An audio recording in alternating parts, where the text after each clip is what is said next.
Hello good morning friends, मेरा नाम है आनंद और आप देख रहे हैं नीट मैनिक्स। बहुत बहुत वेलकम है आपका हमारे चैनल पर। और आज हम जो प्रॉब्लम लेने वाले हैं वो है हार्डी वेनबर्ग प्रिंसिपल। बहुत ही ज़्यादा डिमांडेड है ये टॉपिक। बहुत ही ज़्यादा प्रॉब्लम्स आते हैं स्टूडेंट्स को इसमें। और चलिए आज हम इसी को डील करने वाले हैं। तो हार्डी वेनबर्ग प्रिंसिपल को समझने के लिए हम लोग क्या करते हैं, पहले समझते हैं फिनोटाइप, फिर जीन पूल और फिर जीन फ्लो। इस तीनों चीज़ को समझ करके उसके बाद हम लोग मूव करेंगे किस पर, हार्डी वेनबर्ग प्रिंसिपल पर। ठीक है, देखिए जैसे कि सपोज करते हैं कि कोई एक पॉपुलेशन है और इस पॉपुलेशन में जब स्टडी की गई तो देखा गया कि यहाँ पर 10 इंडिविजुअल्स रहते थे। ठीक है, 10 इंडिविजुअल्स यहाँ पर रहते थे।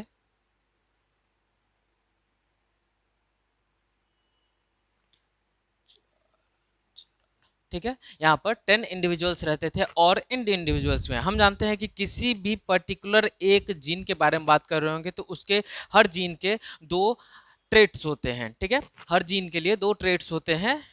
तो उसका जो हम बात करते हैं कि ये देखिए, इसका एक ट्रेट जो कि मैं ब्लैक से ड्रॉ कर रहा हूँ और एक ट्रेट जिसे मैं ब्लू से ड्रॉ करूंगा। ठीक है, ये ब्लू वाला मैं रेसेसिव मान करके चलता हूँ और ये ब्लैक वाला मैं डोमिनेंट मान करके चलता हूँ। ये ब्लैक वाला मैं डोमिनेंट मान करके चल रहा हूँ और ये ब्लू वाला जो है मैं रेसेसिव मान करके चलूंगा।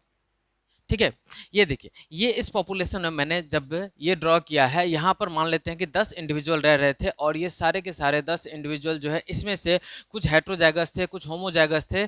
ये जब हम इसका जीन पूल ड्रॉ करते हैं, जब हम इसका क्या ड्रॉ करते हैं, जीन पूल ड्रॉ करते हैं, तो जीन पूल में ध्यान रखेंगे उस समय पर हम इंडिविजुअल की बात नहीं करते हैं। उस समय पर हम ओवरऑल सिर्फ और सिर्फ एलिल्स के बारे में बात कर रहे होंगे। ये देखिए, ये इस पॉपुलेशन का मैंने क्या बनाया, ये इस पॉपुलेशन का जीन पूल है। ठीक है, जीन पूल है इस पॉपुलेशन का। इसी पॉपुलेशन का मैंने क्या बनाया है, जीन पूल बनाया है। यहाँ पर ये जो पॉपुलेशन है इसमें हम लोग देखते हैं कि जितना भी ये ब्लैक डॉट है, ये ब्लैक डॉट है, हम मान करके चलते हैं कि ये डोमिनेंट एलील है, डोमिनेंट एलील है। और जितना भी ब्लू डॉट है वो सारे के सारे क्या हैं, वो रेसेसिव एलील हैं, वो रेसेसिव एलील हैं।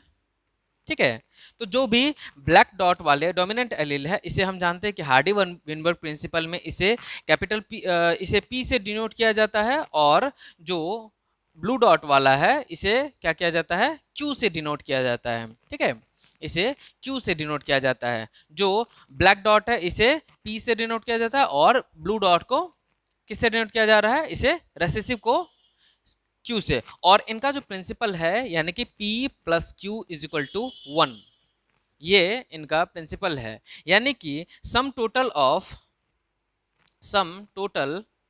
ऑफ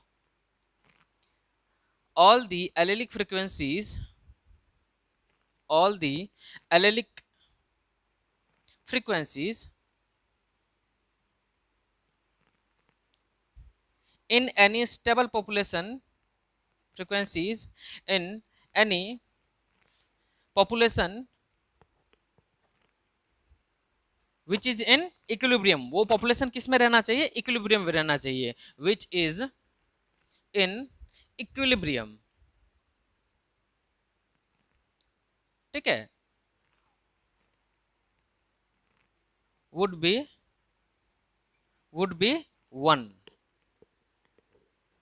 ये कहने का मतलब हुआ हार्डी विनबर्ग प्रिंसिपल का कि P प्लस क्यू का इक्वल कितना होता है, 1। और यहाँ पर P क्या है, P है फ्रीक्वेंसी ऑफ डोमिनेंट एलिल और Q क्या है, Q है frequency of recessive allele.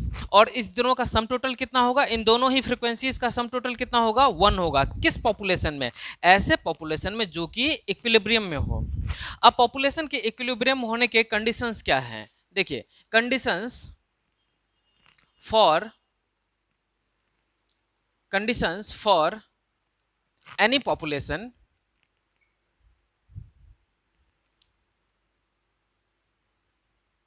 to be in equilibrium, किसी भी पॉपुलेशन के इक्विलिब्रियम में रहने के कंडीशंस क्या हैं। अगर हम कंडीशंस पर फोकस करेंगे तो इसमें देखिए पहला जो कंडीशन आएगा कि उस पॉपुलेशन में क्या नहीं होना चाहिए, जीन का माइग्रेशन नहीं होना चाहिए। No there should be no gene migration, ठीक है, no gene migration, no gene migration मतलब क्या कि नो इमिग्रेशन, इमिग्रेशन भी नहीं होना चाहिए, no E migration,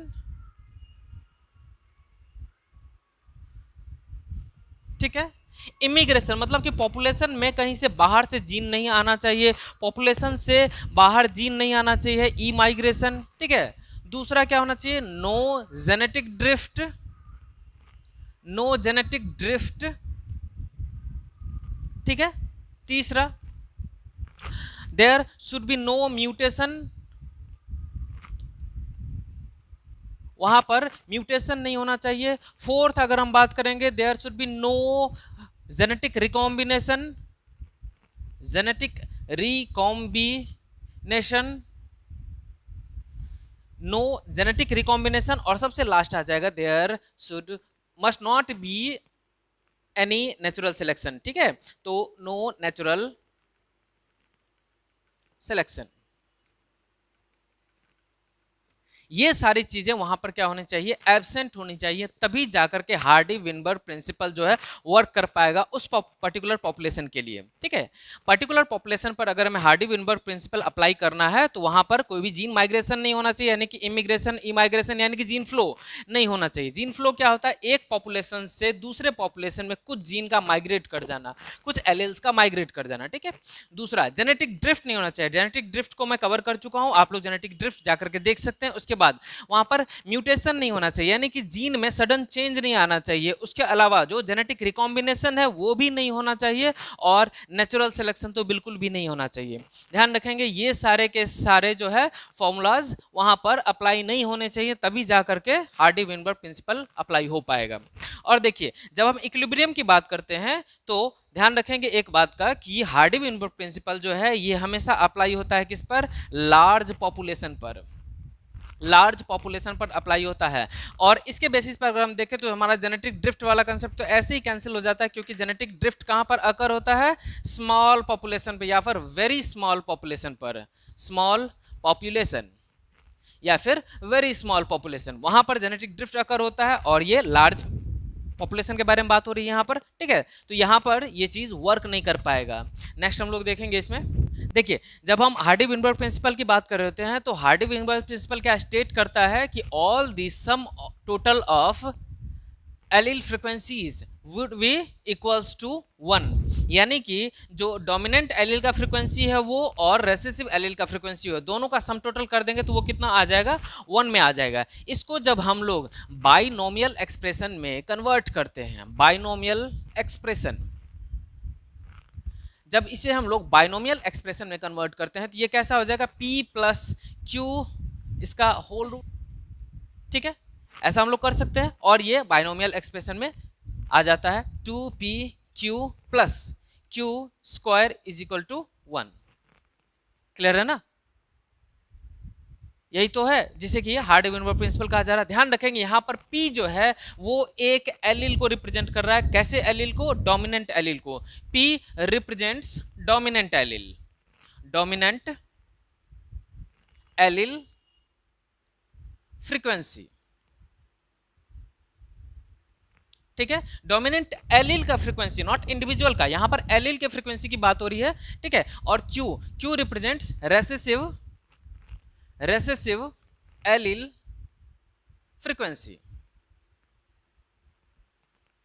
dominant allele frequency and Q represents recessive allele frequency, ठीक है। और जब हम इसको बाइनोमियल एक्सप्रेशन में कन्वर्ट करते हैं तो यहां पर पी स्क्वायर जो है, ये पी स्क्वायर ये रिप्रेजेंट करता है किसी एक इंडिविजुअल के फिनोटाइप का, किसी एक इंडिविजुअल के फिनोटाइप का। यानी कि यहां पर अगर हम सिर्फ टॉलनेस के लिए ले रहे हैं, सिर्फ टॉलनेस के लिए ले रहे हैं तो ये हमें कैसा देखने के लिए मिल सकता है, ये हमें देखने के लिए मिल सकता है capital T, capital T. P represents dominant allele, frequency, लेकिन जब पी स्क्वायर की बात कर रहे होंगे तो फिर ये ऐसे फॉर्म में हमें नजर आएगा। जब 2pq की बात करेंगे तो ये हमें हेट्रोजाइगस वाला फॉर्म नजर आएगा, और जब q की बात कर रहे होंगे तो ये हमें कैसा नजर आएगा, small T and small T. ठीक है, ये नजर आएगा हमें। और इसमें ध्यान रखेंगे ये जो है ये एक इंडिविजुअल है,